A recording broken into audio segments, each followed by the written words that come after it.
Welcome to another episode of My Take. So I know this is going to ruffle some feathers, right? The comparison of the two fighters.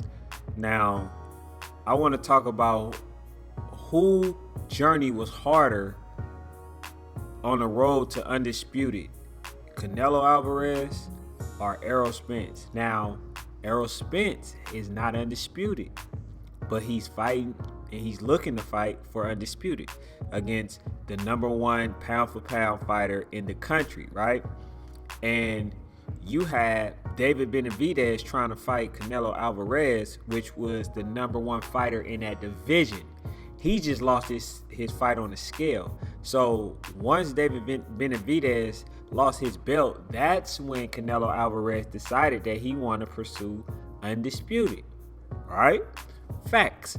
Okay, so now let's go down the list. Let's see who journey was harder. Let's see who had the tougher fights. And I'm going to just basically go line by line, right? For the last three fights that they had on the road to undisputed. So we got Errol Spence. Errol Spence had to fight Kell Brook, who gave Gennady Golovkin a Triple B, Bum Lufkin, the Bum Basher. Then he had to fight, I believe it was Sean Porter, which is a very tough fight, 50-50 fight. Then we had just recently Yordenis Ugas, a really tough fight, more like a Erislandy Lara, right? So those are the three toughest fights, and now he's looking to unify for the undisputed title with the number one pound for pound fighter in the country. So now let's look at Canelo Alvarez. So he fought Caleb Smith, right? Not a really good fighter. It's not that good. We know that wasn't even a 50-50 fight. Not at all. Billy Joe Saunders. Avni You Didn't, which is Avni Yildirim, right? And then Caleb Plant avoided David Benavidez, didn't want to fight him, right? Which was, to me, the number one fighter in the division.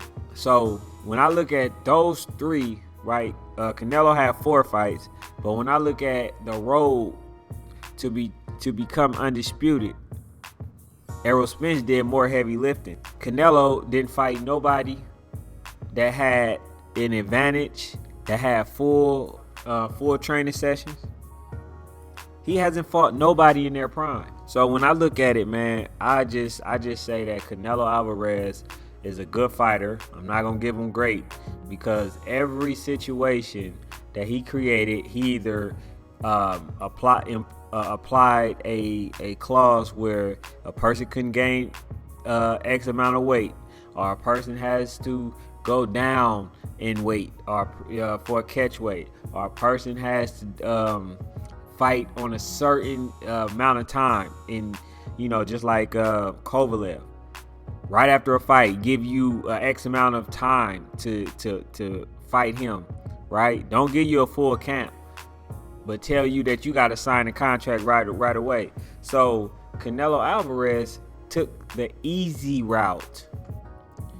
That man hasn't had a 50-50 fight since he fought, I want to say, Floyd Mayweather. Oh no, I'm going to say Cotto.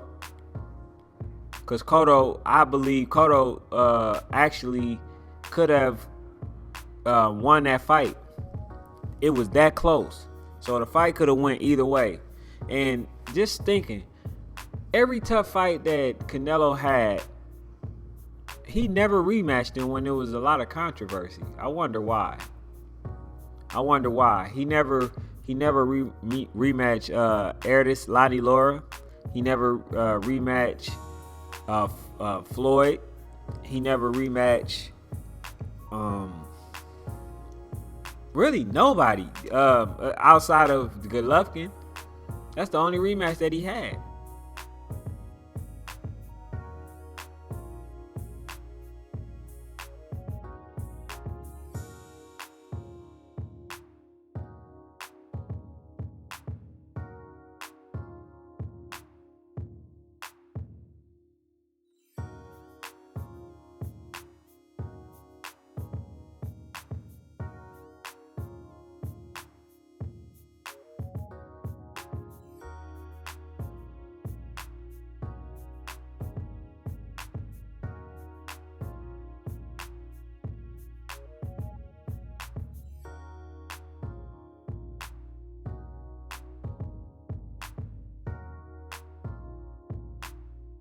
Like, I look at it, man, and this dude, like, he's cool, but he's not what people trying to portray him to be.